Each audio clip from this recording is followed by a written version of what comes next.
Alright, today I'm going to show you from start to finish how to take a piece of 30-06 brass, right here, and make it into a piece of 7.5 by 54 French, or whatever size you need to do. You can use it for 7.65 Argentine, 7.7 Jap, you can even make 8mm Mauser out of this. So, I'm just going to use one as the example. Usually this is a mass production thing where you've got many pieces of brass.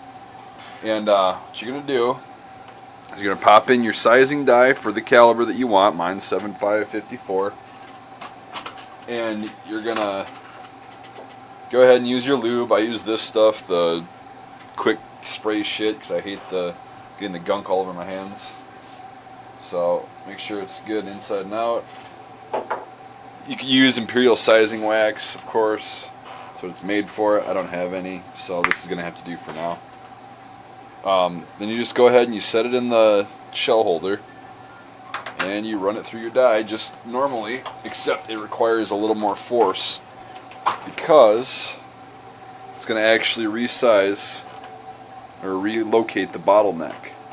That's what it's going to look like when it comes out of the die. Kind of neat, huh?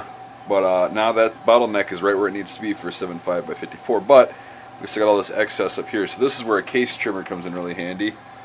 I've just got a Forester Classic with the drill bit adapter that I bought from a guy that makes them. So that makes it really easy. And I have it preset to 54mm. I put in a already sized piece of 7.5/54 French in there and move this, whatever the hell that's called, to 54mm size. So just go ahead and you crank this down. Line up the pilot. I shaved my pilot off a while ago because it was kind of loose. I screwed it up. And then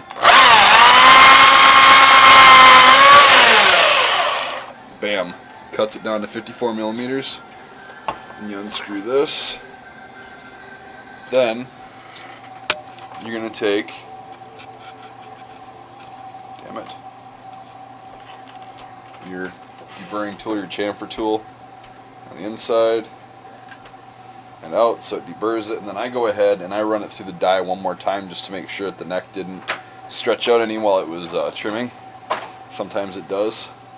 And then an easy way to check this to make sure it's alright is just take a bullet and insert it in there and make sure it's alright. So now, just as normal, I'm going to take and prime it using the Lee Auto Prime. Large rifle primer. So this is Surplus Lake City 30-06 brass from the head stamp, but now it's primed. So then grab my powder. You gotta get the load data. I know it for Norma 202. It's 42.5 grains is what I use for my 7.5 by 54 French load. So, but you need to look it up, of course. It's just like anything else with reloading. I shouldn't have to say that, but there's going to be some dipshit out there that doesn't understand that concept, and I just don't want to be held liable. Really. Ah, damn it. Get this bitch open.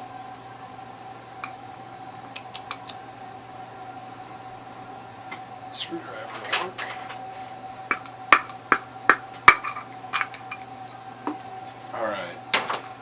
So I just use these little ramekins that I got from God knows where.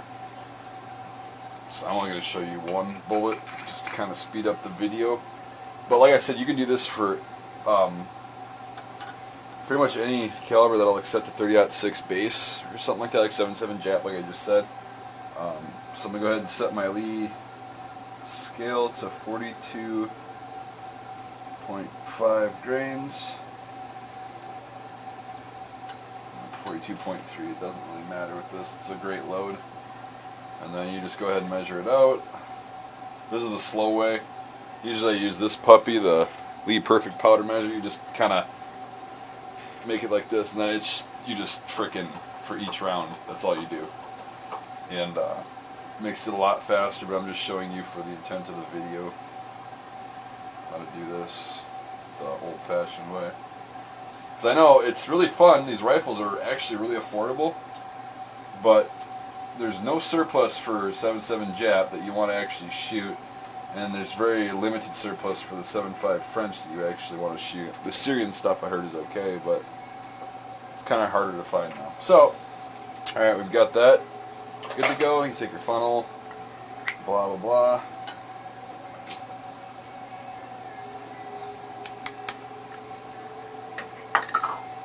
And now you're going to take what I use for these. This load is a pulled 308 surplus bullet, the 147 grainers, boat tail. And then you just go ahead and use your seating die that's already preset. Should be. That's your job. Just put it in the shell holder.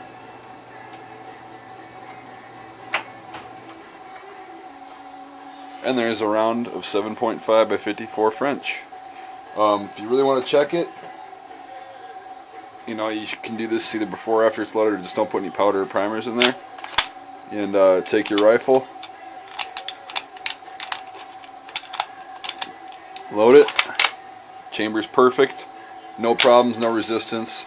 That's a perfect round, and that's all there is to making a round for an obscure caliber weapon. And this cost me a whopping maybe 9 cents to manufacture, and they're over $1 to buy the PPU stuff. So this is just what cheap asses do when they want to shoot really cool guns, and that's the exact load and bullet and how I made the stuff that I use in the MOS 36 video. And if you want me to, you know, make stupid videos of every caliber that you can make out of 30-06 and do it, and then, you know, load it in the rifle and shit, and show you how awesome it is that you can make it out of this cheap brass, I can do that. I mean, it's winter time in Wisconsin, so, but I just figured I'd share that with you, so you realize that it doesn't cost you that much. What I spent in dies and in the case trimmer, I have more than made up for in shooting and having fun with these rifles. The cool thing too is you can take surplus 7.6254, pull the bullets out of it because it's a 311 diameter, and you can use it in a 7.7 by 58 Jap round, which is really awesome. So if you need full metal jacket, otherwise I use cast bullets in that one. But yeah, if you got any questions on how to do this, I mean, I think I kind of went over it all in the video. It's pretty self-explanatory. And then you just run it through the die as normal, and all the extra step is trimming, and then you got yourself an obscure round. So thanks for watching again, guys. Let me know if you want me to make more of these in the shop videos. I know there's a shit ton of them on YouTube already, but if you don't feel like watching somebody ramble for 20 minutes and then, you know, do 5 minutes of actual work. But yeah, thanks for listening to me ramble. Appreciate it. Have a good one. Or Merry Christmas, actually. It's in 2 days. So